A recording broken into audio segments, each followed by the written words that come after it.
So I left my full-time job very quickly for this role. And so I did not have a business plan thought out. I didn't really know what I was like. I hadn't thought it through because I was like, this is an opportunity for me. I know this doesn't come across often, so I'm going to take a leap.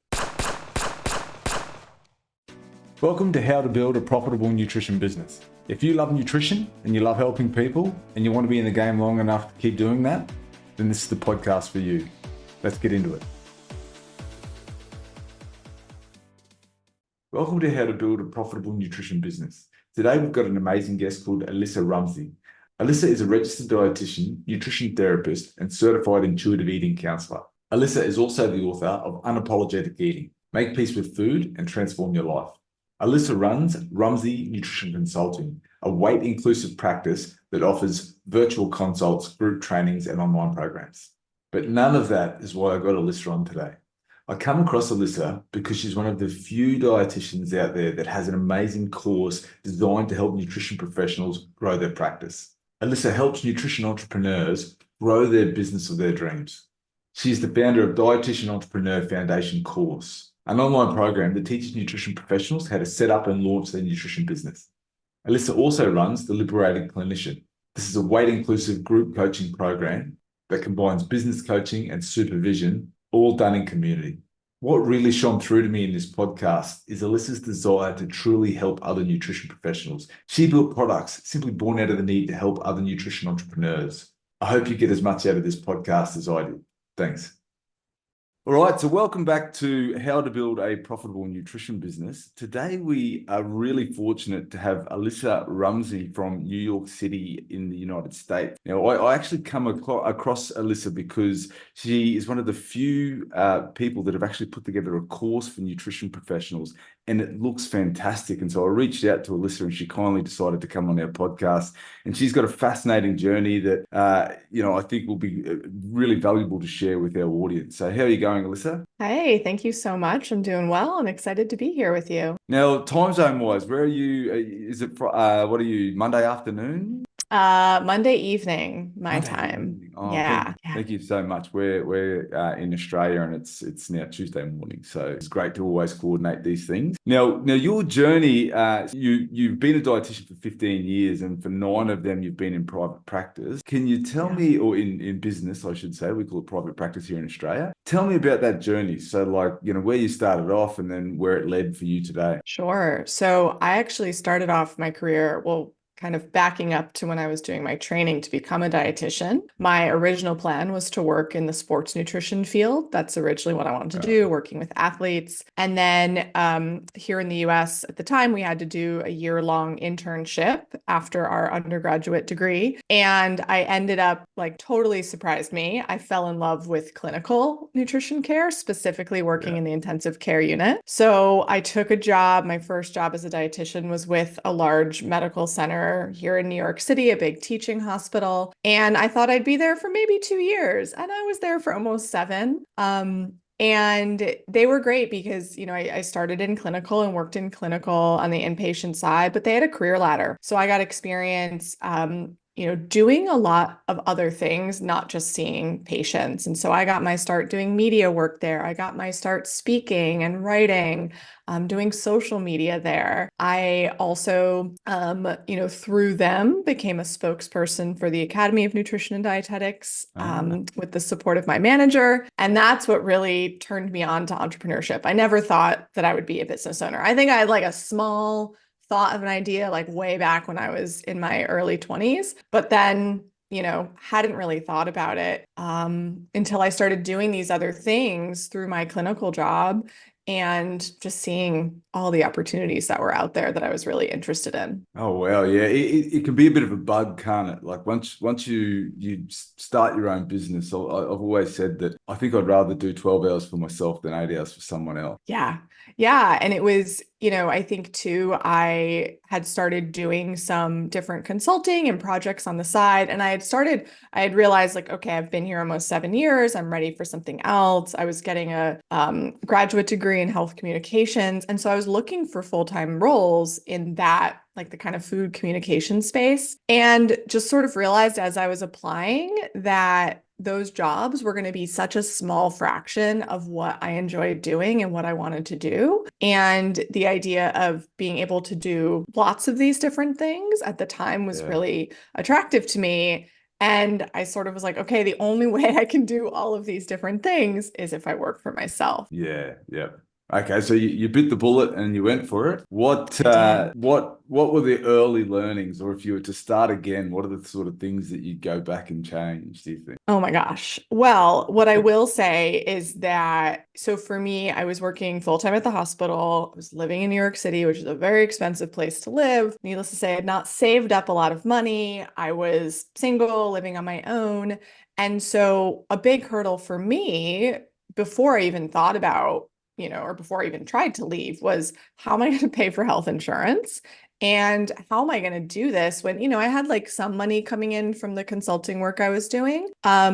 So I ended up actually I had the opportunity that came in just really randomly through a colleague of mine that was a part-time job opportunity working in a corporate wellness setting, 20 hours a week, but full health insurance benefits Oh, which if wow. any listeners are in the United States know that that's like a very rare thing here.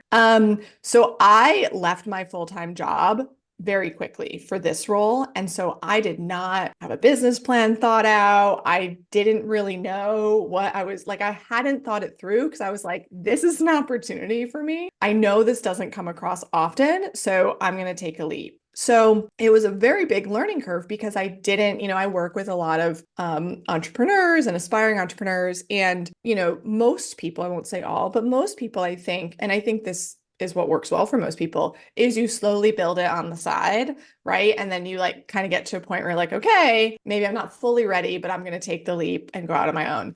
And this for me, like I just like leapt because I had this opportunity. So I think there was a big learning curve just in the sense of, I had to bring money in fast. So I was Yeah. doing like, I leaned on my network, which is something that I continue to do. And I'm so glad I did. But I kind of skipped over a lot of what I consider now some of the like foundational work, some of like the grounding work around, my why and vision and mission and values. And I kind of like jumped right in to taking on clients and contract jobs, partly because that was financial necessity at the time.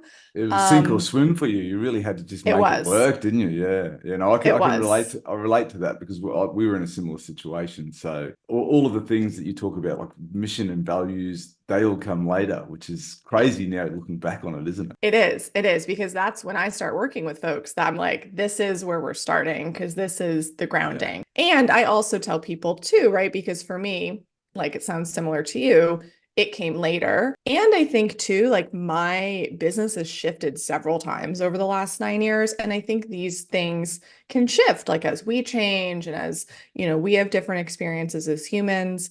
So if you've started a business and you haven't done this yet, it's not like bad or wrong. Yeah, And I yeah, think it is something that can be so just like grounding and this yeah. foundation of which to build on. So I did not do that. And I think I wish I would have because I got around to it over the years. But yeah, I think I felt not super grounded in who what my business was and what I was offering for a while. Yeah. No, I completely relate to that. It's my why was feed my kids, so I just needed to work. But like you say, it's kind of something like with the mission and the values you review regularly because, like you say, it shifts and changes.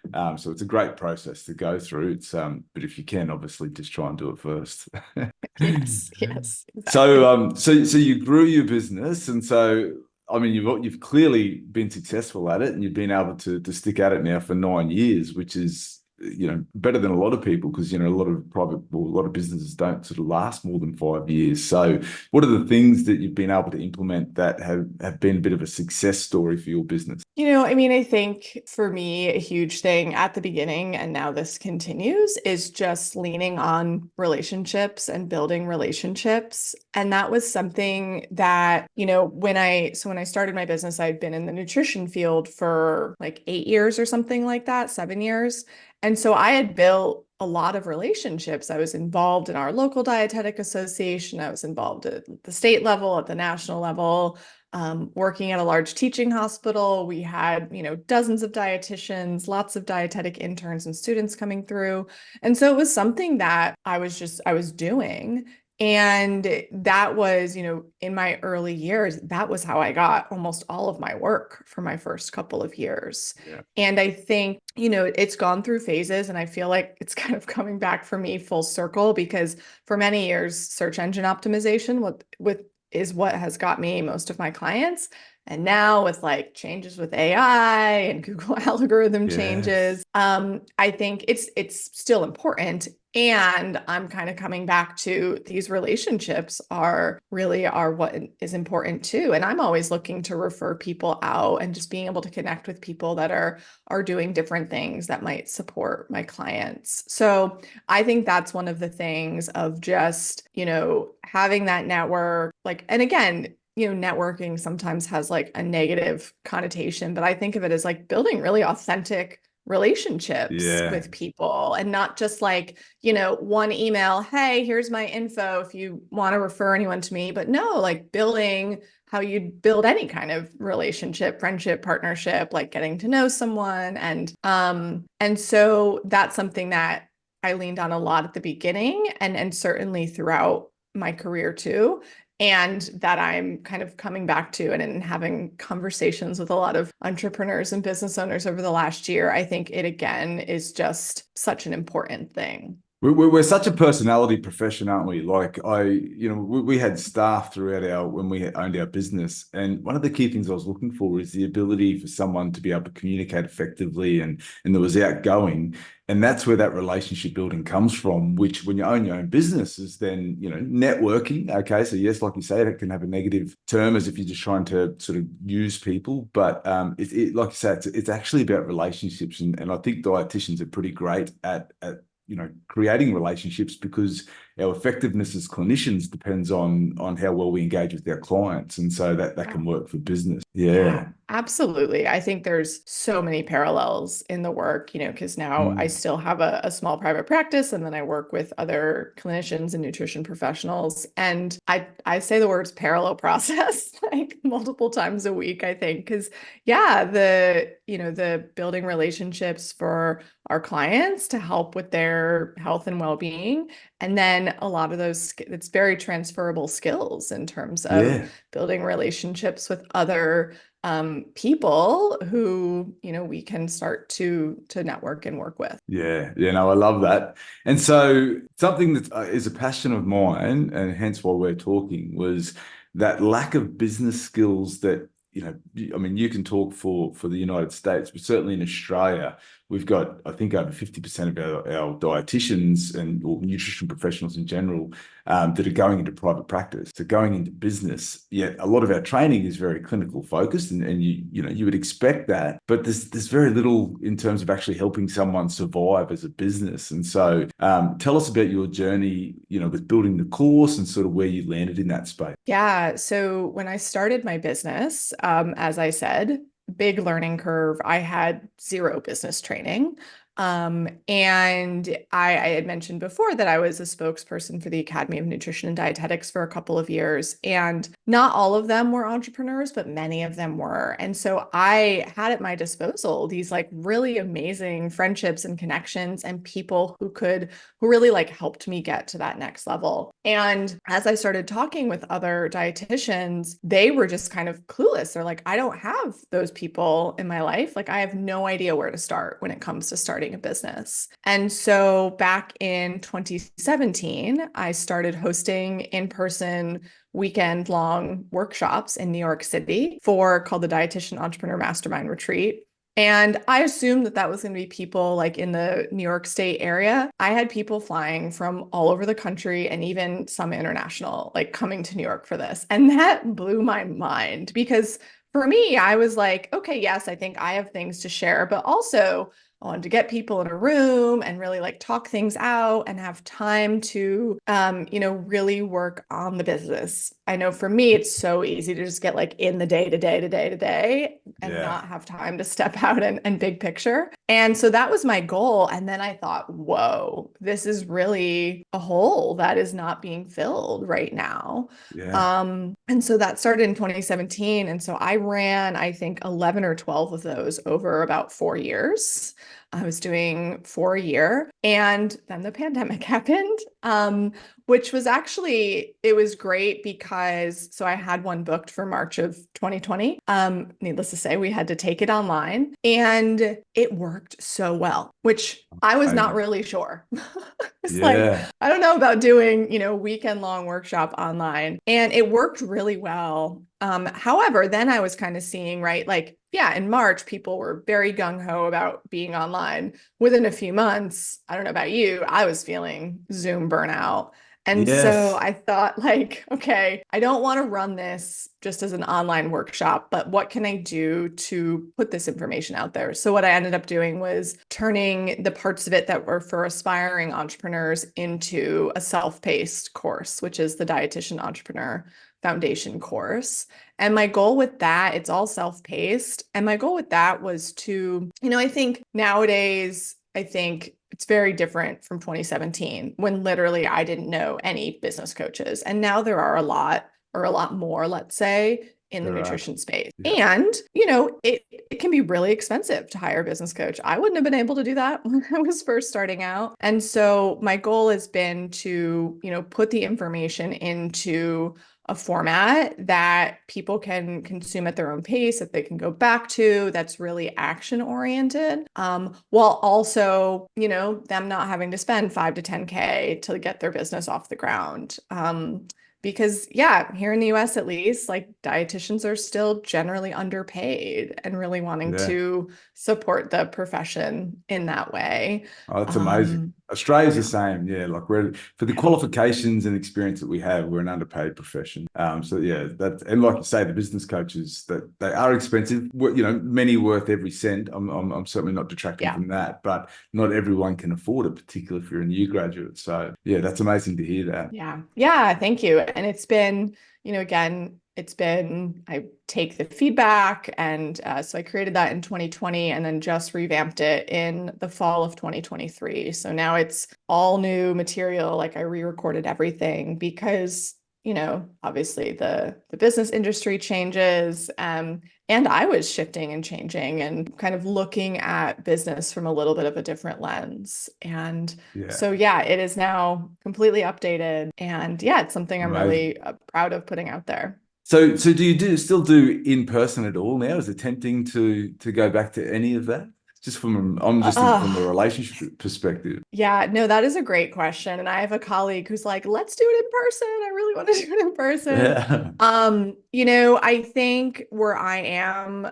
just in life, I would love to at some point. In the short term, I think it's going to be mostly online. Yeah. Primarily because I don't know if you've run in-person events, but it's so much planning and it's a lot of heavy lifting Yeah. and just something I know I don't have the bandwidth like personally Yeah. for right now. And gosh, like just the energy in the space, like I still remember it's been almost it's been over 4 years since I've hosted one in person. And it was always just like I would leave exhausted, but I would leave with like such a full heart of just being able Oh to man. connect and have those in-person connections. So never say never. I would love to bring it back at some point. And I do think that, there are a lot of people, myself included, who are like wanting to get back to in-person connection. So I hope to at some Yeah. point. No, I have run sort of events, and I do get the amount of energy required. So I certainly understand where you're coming from. And look, I appreciate your time today. I just want to quickly finish off with one sort of question that I'm going to make, part of the podcast regularly, and it's if you've got you're talking to someone who's just about to start their new business. What's the three, and this is aside from doing your course, that's a given. They've got to do your course. That just makes sense. But what are three key bits of advice that you would give them before starting their business? Oh, okay. That's a great question. So number one, I would say setting expectations around it is a slow, long process. It is for the vast majority of people, it is not like overnight you're going to have all of these clients and all of these things. And I see a lot of folks, sometimes go into it with that expectation, often because that's how business coaches sell, and they sell making a certain amount of money per month, which is so not my ethos. And that can be really hard. And then I find people have, they're losing confidence because they're saying, well, it's not working. Like, what am I doing wrong? So I think having patience and giving yourself grace, like starting a business is a lot of work. And it is like, it took me several years before I felt like I was in a point where I was really more like stable and consistent income. And that's normal. I'll say like that's normal. Which is sometimes hard because when you just look online at what people are saying, they're selling like the pros of entrepreneurship, which there's a lot, right? I still work for myself 9 years down the road, and it's really hard and it can be a slog. So I think like having patience, giving yourself grace is number one. So the second thing I would say is finding your people. I think having community and being in community with other people who are going through similar things, who get what you're going through and can offer support, and honestly just like listening. Like I have it like my text chat friends where they're my friends, but they're like, we have just an ongoing every single day. There's texts in our text chat. And honestly, a lot of it is venting and like, oh my gosh, this just happened. Like, and not even asking, sometimes asking for advice, but just having people that you can say things to and that they can be like, oh my gosh, me too. That's happening to me too. Because that validation that you're not alone and that you're not in it alone, and just to have the support and those like ears is so important. And I also run a 6-month group coaching program called Liberated Clinician. And that's why I started that program, because I think it can be really lonely to be an entrepreneur. And so how can you find places of community and people who, can be a sounding board and can really be there to support you? Because there are a lot of ups and there's also a lot of downs in entrepreneurship. Yeah, I love that. Look, I mean, you seem like such a genuine, caring person, and the products you've created aren't about the money. They're about helping you 9 years ago. So I love that. And because I felt that isolation, and I had the benefit of having my wife in my business, which sort of helped me. There was a bit more pressure because we had to earn enough for 2 wages, but that feeling isolated is so real. So I love everything you've just said. Yeah. And then the third thing I would say is, and this goes back to the conversation we were having of what I wish I did at the beginning of some more of the foundational work. I think having a grounding in your values, in how you want to show up, and then making decisions, business decisions, and life decisions generally, like through that lens is so important. Because, and this still happens to me 9 years in, but certainly when I was starting out and different opportunities would come my way. And it can be hard when there's some like very real financial need or financial scarcity of like a gut check of, is this a fit for me? And something that's been so helpful for me is just knowing my values, know what I'm committed to. And then when opportunities do come my way, using those as a lens through which to make the decisions through my business. And because there's a lot of hard decisions, right, that come in running a business. And so having that grounding has really helped me both in like making decisions, but also, if I do get sort of like negative feedback or constructive feedback, it helps me really know. Fiona Sutherland has this, I think it's a blog that she wrote about like troll versus teacher. And it helps me really have this grounding of like, okay, is this something like I should take in and really learn from? Or is this something that like, okay, nope, like this is not actually something that I do need to take in.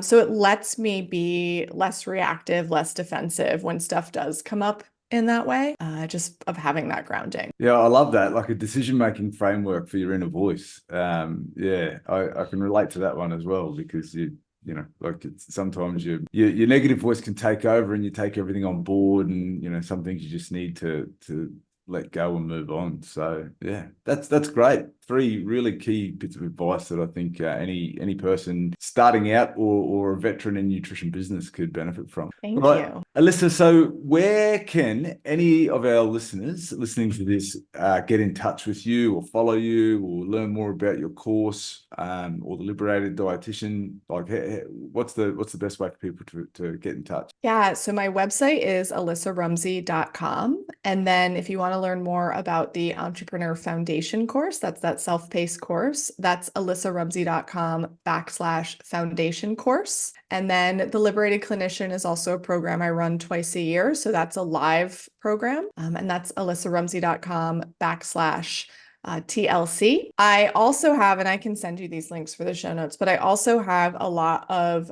free downloads too for folks who are either starting a business or are have already been running a business, things like a financial forecasting worksheet, an ideal client worksheet. And so you can also find those at alissarumsey.com/RD resources. Yeah, so we'll be sure to put all of those links in the show notes. Alyssa, thank you so much for coming on. This has been absolute gold. So certainly a lot of information that our listeners will benefit from. Thanks for your time. Of course. Thanks so much for having me.